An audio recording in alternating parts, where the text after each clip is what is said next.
ناظرین، سکرین پر نظر آنے والی یہ تصاویر ان مثلث نما عمارتوں کی ہیں جو آج بھی مصر میں موجود ہیں، اور یہ مثلث نما عمارتیں آل فرعون کے آثار ہیں جو تقریباً آج سے 4000 سال پہلے سمندر میں غرق ہو کر ہلاک ہوئے۔ یہ مثلث نما عمارتیں اس وقت دنیا کے 7 عجائبات میں سے ایک ہیں۔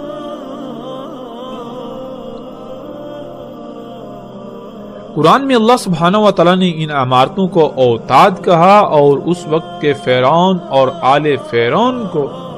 ان کا بانی قرار دیا، جس کی تفاصیل ہلاک شدہ اقوام کے موضوع پر آنے والے ایک ساتھ میں آئیں گی۔ ناظرین، آج پوری دنیا کے بڑے بڑے نامور سائنسدان ہوں، بڑی بڑی نامور یونیورسٹیاں ہوں یا سرکاری و غیر سرکاری تحقیقاتی ادارے ہوں، کوئی ایک بھی ایسا نہیں جس نے ان مثلث نما عمارتوں پر تحقیقات نہ کی ہوں۔ یہاں تک کہ ہزاروں کی تعداد میں ایسے سائنسدان بھی ہیں جنہوں نے آزادانہ طور پر ان پر تحقیقات کی، ان آثار کو انتہائی قریب سے دیکھا، لیکن اس کے باوجود آج تک کوئی ایک ادارہ، یونیورسٹی یا سائنسدان بھی ایسا نہیں ہے جو ان سوالات کے جوابات دے سکا ہو کہ یہ عمارتیں کیسے تعمیر کی گئیں، جن پتھروں سے یہ عمارتیں تعمیر کی گئیں وہ پتھر کہاں سے اٹھا کر لائے گئے، اور پھر یہ اتنے بھاری پتھر یہاں لائے کیسے گئے، کیونکہ نہ تو آس پاس سینکڑوں کلومیٹر دور دور تک ایسے پہاڑ ہیں جہاں سے یہ پتھر لائے گئے ہوں، اور پھر آج موجودہ دور میں بھی ایسے پتھروں کو اٹھانا یا ان کی ٹرانسپورٹ کرنا یہ سب ناممکن ہے۔ اس کے باوجود کہ آج موجودہ انسان خود کو بہت ترقی یافتہ ہونے کا دعوے دار ہے، آج اتنی بڑی بڑی غیر معمولی مشینوں، ایجادات اور ٹیکنالوجی کے باوجود ایسی عمارتوں کی تعمیر ناممکن ہے، لیکن کچھ ایسے تحقیقاتی ادارے ہیں جو یہ کہتے ہیں کہ اگر کوشش کی جائے تو اتنے حجم اور اس طرح کی محض عمارتیں بنانے کی کوشش کی جائے تو نہ صرف ان پر خربوں ڈالرز اخراجات آئیں گے، بلکہ کم سے کم 500 سال سے زیادہ عرصہ درکار ہوگا، اور وہ بھی صرف ایک عمارت پر، اور وہ صرف اس ڈیزائن میں محض پتھروں کی عمارتوں پر اخراجات اور وقت کا استعمال ہوگا۔ یہ بات الگ ہے کہ آل فرعون نے یہ عمارتیں کس مقصد کے لیے تعمیر کی۔ آج تک کوئی بھی انسان یا ادارہ ایسا نہیں جو یہ بتا سکا ہو کہ یہ عمارتیں کس مقصد کے لیے تعمیر کی گئیں، اور ظاہر ہے آل فرعون نے بغیر کسی مقصد کے تو ان کی تعمیر نہیں کی ہوگی، بلکہ کسی نہ کسی مقصد کے لیے ان کو تعمیر کیا ہوگا۔ پھر ان عمارتوں کی تعمیر ریاضی کے اتنے پیچیدہ ترین قوانین کے تحت کی گئی کہ آج موجودہ تمام کے تمام اداروں اور سائنسدانوں یا جنہوں نے بھی تحقیقات کی ان سب کو چکرا کر رکھ دیا۔ ناظرین، ان عمارتوں کو لے کر یہ چند بنیادی سوالات ہیں جن کے جوابات آج تک کوئی انسان نہ دے پایا۔ ان کے علاوہ سینکڑوں سوالات ایسے ہیں انہی عمارتوں کے حوالے سے، مگر جب بنیادی سوالات کے جوابات ہی نہیں تو پھر باقی سوالات کے کیا جوابات ہوں گے؟ سائنسدانوں کی ایک بڑی تعداد اس بات کو تسلیم کرنے کو تیار ہی نہیں کہ یہ کام انسانوں کا ہو سکتا ہے، بلکہ ان کا یہی کہنا ہے کہ یہ کام انسانوں کا نہیں بلکہ کسی اور مخلوق کا ہے جو انسانوں سے ناقابل تصور حد تک ٹیکنالوجی میں بڑھ کر تھی۔ لیکن اس بات کو جھٹلایا نہیں جا سکتا کہ یہ کام انسانوں کا ہی ہے۔ تو جب یہ بات ثابت شدہ ہے کہ یہ کام انسانوں کا ہی ہے تو پھر ان کا کہنا یہ ہے کہ جن انسانوں نے یہ تعمیرات کی وہ موجودہ انسانوں سے ٹیکنالوجی اور ذہانت میں غیر معمولی حد تک بڑھ کر تھے۔ ناظرین، ان عمارتوں پر اٹھنے والے سوالات کے آج تک کوئی انسان جواب نہ دے پایا تھا کہ انہی عمارتوں سے تعلق رکھنے والے آل فرعون کے مزید ایسے آثار دریافت ہوئے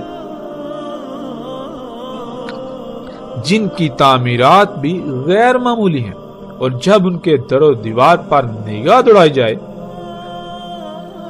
تو ان پر ایسی تصاویر کنندہ ہیں جو انسان کے رونگٹے کھڑے کر دیتی ہیں۔ سکرین پر آپ ان تصاویر کو دیکھ سکتے ہیں جن میں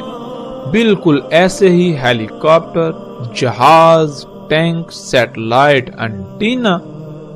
اور آبدوز کی تصاویر ہیں جو آج موجودہ انسانوں کے پاس ہیں۔ سوال یہ پیدا ہوتا ہے کہ اگر ایسی کوئی شے اس وقت وجود نہیں رکھتی تھی، یعنی موجودہ انسانوں سے پہلے وجود نہیں رکھتی تھی، تو پھر یہ تصاویر کیسے ان پتھروں پر اور ان دیواروں پر کنندہ کی گئیں؟ کیونکہ اگر اس وقت کوئی ایسی شے موجود ہی نہیں تھی تو پھر ان کا تصور بھی کیسے ہو سکتا تھا؟ کیا یہ محض تصوراتی تصاویر تھیں؟ اور اگر یہ محض تصوراتی تصاویر تھیں تو کیا آج ایسا ممکن ہے؟ نہیں، بالکل نہیں۔ یہ تصاویر چیخ چیخ کر اس بات کا اظہار کرتی ہیں کہ آل فرعون کے پاس یہ سب کچھ تھا۔ نہ صرف یہ سب بلکہ موجودہ انسان اس کا تصور بھی نہیں کر سکتے۔ جو کچھ آل فرعون بنا چکے تھے، کیونکہ قرآن میں صراحت کے ساتھ یہ بات اللہ سبحانہ وتعالی نے بیان کی ہے کہ فرعون نے نہ صرف ان عمارتوں کو موسیٰ علیہ السلام کے رب اللہ سبحانہ وتعالی کے ساتھ مقابلہ کرنے کے لیے بنایا، بلکہ وہ اپنی طرف سے موسیٰ کے رب کو شکست دے چکا تھا۔ اس کے بعد وہ موسیٰ علیہ السلام اور بنی اسرائیل کے پیچھے پڑا انہیں قتل کرنے کے لیے کہ موسیٰ کے رب سے تو نبٹ چکا، اب موسیٰ کی باری ہے۔ فرعون نے کیسے اللہ سبحانہ وتعالی کے ساتھ مقابلہ کیا؟ ان عمارتوں کو کیسے، کتنی مدت میں اور کن مقاصد کے لیے تعمیر کیا، اور آل فرعون کے پاس کیا کچھ تھا؟ ان تمام سوالات کے جوابات ہم آگے جا کر ہلاک شدہ اقوام کے موضوع پر آنے والے ایک ساتھ میں تفاصیل کے ساتھ دیں گے، اور ایسے ایسے رازوں پر سے پردہ اٹھائیں گے جو آج تک راز ہی رہے۔ ایسے ایسے سوالات کے جوابات دیں گے جن کے جوابات آج تک کوئی انسان نہ دے پایا،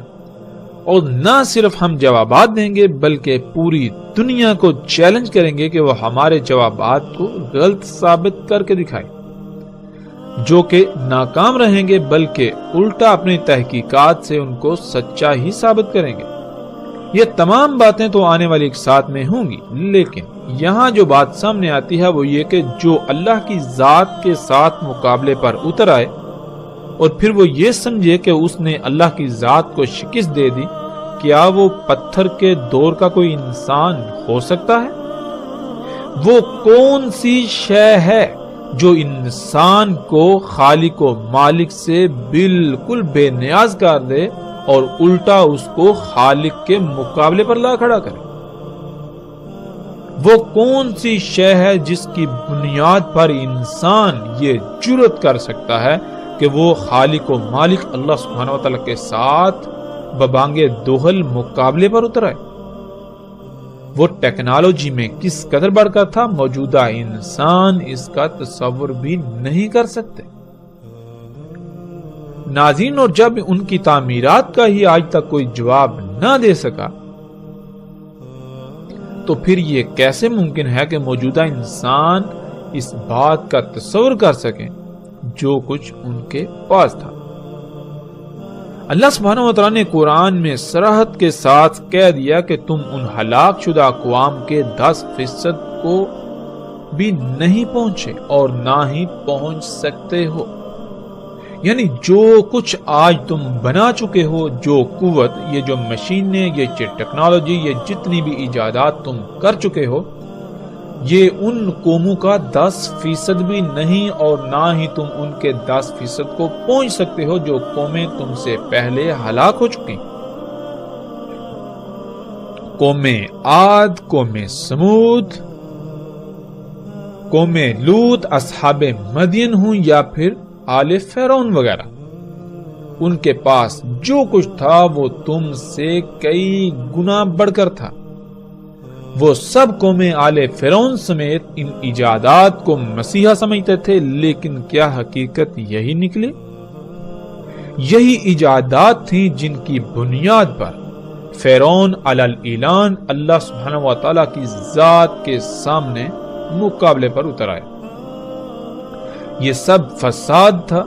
اور اپنے ہاتھوں سے کیے ہوئے فساد سے ان پر ایسی ایسی ہلاکتیں مسلط ہوئیں کہ ان کا نام و نشان تک مٹ گیا۔ یوں وہ سب ایجادات دجال ثابت ہوا۔ جب ہلاکت آئی تو کچھ بھی ان کے کام نہ آیا، کوئی ایک بھی شے ان کے کام نہ آئی، کچھ بھی انہیں نہ بچا سکا۔